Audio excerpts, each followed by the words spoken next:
ஆனால் எங்கள் பெந்தகோஸ்து சபைகளுக்கோ சுயதரி திருச்சபைகளுக்கோ சரியான அங்கீகாரத்தை இன்னும் எங்களுக்கு தரவில்லை.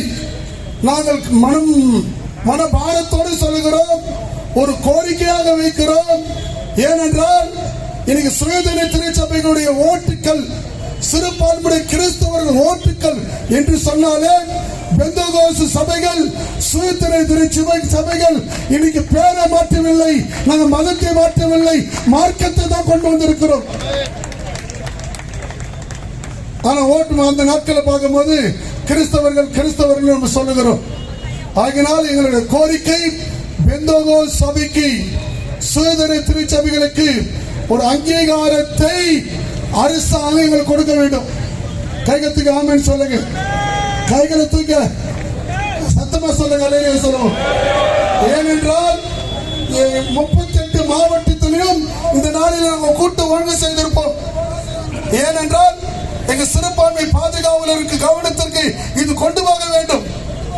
ஏனென்றால் இன்னைக்கு சுயதரி திருச்சபைகள் இன்னைக்கு பல டயசிஸ் பெந்தகோஸ்து சபையில இருக்கிறது.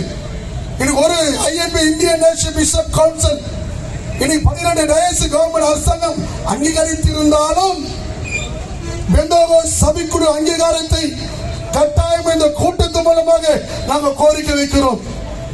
உங்களிடத்தில் நாங்கள் பெரிதாக ஒன்று கேட்கவில்லை. பெந்தகோஸ்து சபையுடைய பேராயர்களை, சுயதரி திருச்சபை பேராயர்களை அழைத்து எங்களை உட்கார வைத்து எங்கள் கோரிக்கைகளை கேட்கும்படி முதலமைச்சர் ஐயா கவனத்துக்கு நாங்கள் கொண்டு போகிறோம். கையத்துக்கு அலையில சொல்லுங்க.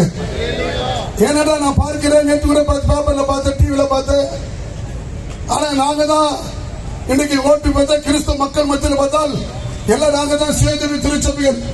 அன்றைக்கு பார்த்தோம்னா அன்றைக்கு 3% கிறிஸ்தவர்கள், இன்னைக்கு 18% கிறிஸ்தவர்கள் இருக்கிறோம். நாங்க 18% கிறிஸ்தவர்கள். அன்றைக்கு இருந்த அந்த 3% பேர்லயே போஸ்கோ, சார்லஸ் அந்த பேரை வைத்து இன்னைக்கு கிறிஸ்தவர்கள் இவ்வளவுதான் சொல்லி இன்றைக்கும் பல காரியத்தை பேசிக் கொண்டிருக்கிறோம். இல்லை, 18% கிறிஸ்தவர்கள் இருக்கிறோம். நாங்க அடுத்ததான நிச்சயமாகவே அந்த ஸ்ட்ரென்த்தை நாங்க காட்டிப்போம். ஏனென்றால் எங்களுக்குரிய அங்கீகாரத்தை எங்களுக்கு கொடுக்க வேண்டும். கையை தூக்குங்க. பெந்தகோஸ்து சபைக்குரிய அங்கீகாரத்தை கையை தூக்குங்க. இதுதான் ரோட்டுக்கு வந்திருக்கிறோம். சுயதரி திருச்சபை அங்கீகாரத்தை. ஆமா, பில்டிங் அல்ல, பில்டிங் அல்ல, பில்டிங் அல்ல.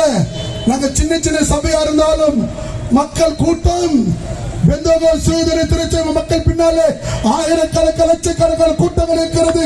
எங்களை பார்த்து அற்பமா நினைக்கக்கூடாது. எங்களை பார்த்து அற்பமா நினைக்க கூப்பிட்டு பேசுங்க. நாங்க சொல்லுங்க. இதுல சில அரசியல் நடக்கும். அவங்களை கேட்ட ஃபாதர்களை கொண்டு போவாங்க. பெரிய சர்ச்சு, பெரிய பில்டிங் எல்லாம் பார்க்க கூடாது. இன்னைக்கு 25 சபைகளுக்கு மேல AICC இருக்கிறது. கைகளை தட்டி நாங்கள் ஒன்று திரண்டு இருந்தால் பஸ்ஸா வரும். நாங்கள் அந்த ஆர்டர் எல்லாம் போட மாட்டோம். முதலமைச்சரத்தில் கோரிக்கை தான் வைக்கிறோம். எங்களுடைய மனவேதனை, எங்களுடைய வலி நாங்க சொல்றோம். நாங்க பார்க்கவே முடியல. அவரை சிறுபான்மை பாதுகாவலரை பார்க்க முடியல, பார்க்க விட மாட்டாங்க. அப்ப எங்க கோரிக்கை எப்படி வைக்கிறது? நாங்க பார்க்க விட மாட்டாங்க, கோரிக்கை எப்படி வைக்கிறது? சொல்லுங்க. எவ்வளவு மனவேதனை, மன வலி இருக்கிறது. இந்த வலி தெரியணும். பெந்தகோஸ்து சபை அனைத்து திருச்சபைகள் சார்பில், அனைத்து பெந்தகோஸ்து சபைகள் சார்பில் நாங்க சொல்றோம். ஏதோ ஒரு 10 பேர் இல்லை, இதுல 25,000 திருச்சபைக்கு மேல AICC கைகளை நல்லா தட்டி. இரண்டாவது, இன்றைக்கு கல்லறை தோட்டங்கள் கொடுத்தது மட்டும் இல்லாமல் ஏற்கனவே அரசாங்கம் அறிவிக்கப்பட்டது. என்ன அறிவிக்கப்பட்டது என்று சொன்னால், வீடுகளிலே ஜெபக்கூட்டம் நடத்தலாம். வீடுகளிலே ஜெபக்கூட்டம் நடத்தலாம். எல்லா தெய்வத்துக்கும் சமம். இந்துக்களும் வீட்டில் ஜெபம் பண்ணலாம், முஸ்லிமும் வீட்டில் ஜெபம் பண்ணலாம், கிறிஸ்தவர்களும் வீட்டில் ஜெபம் பண்ணலாம். அதுல ஜெபம் பண்றதுக்கு தடை கிடையாது. அதனால எங்க மாண்பு முதலமைச்சர் ஐயா கவனித்து கொண்டு போகிறோம். நீங்க சட்டமன்றத்தில் இதை நீங்கள் அறிவிக்க வேண்டும். கையை தூக்குங்க. சட்டமன்றத்தில் இது எங்களுக்கு கோரிக்கை. எங்க கோரிக்கை என்னென்றால், சட்டமன்றத்தில் சுதந்திர பெந்தகோஸ்து சபைகள் மட்டும் இல்ல, கிறிஸ்தவர்கள் நல்ல ஆராதிக்க, ஒருவேளை வீடுகளில் ஜெபக்கூட்டம் நடத்த அரசாங்கமே ஏற்கனவே அறிவித்திருக்கிறது.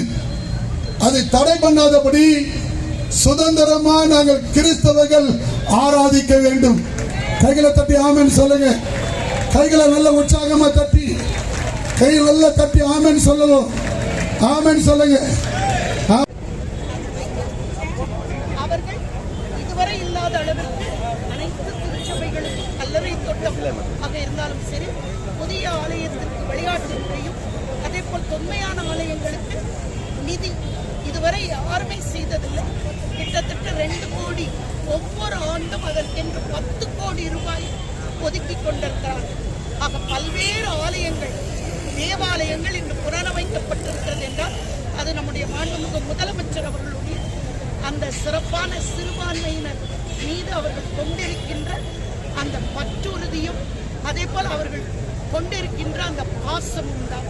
ஆகவே இதன் மூலமாக பல்வேறு இன்று 10 லட்சம் 20 லட்சம் என்று புனரமைப்பு மற்றும் பழுதுபார்த்தல் நிதி 10 ஆண்டுகள் ஆன ஆலயங்கள், 20 ஆண்டுகள் ஆன ஆலயங்களுக்கெல்லாம் புனரமைப்பு மற்றும் பழுதுபார்த்தல் நிதியாக குறைந்தபட்சம் 20 லட்சம் அதை வழங்கிக் கொண்டிருக்கிறார்கள். ஆகவே பல்வேறு ஆலயங்கள் இன்று புனரமைக்கப்பட்டிருக்கிறது, புத்துயிர் பெற்றிருக்கிறது.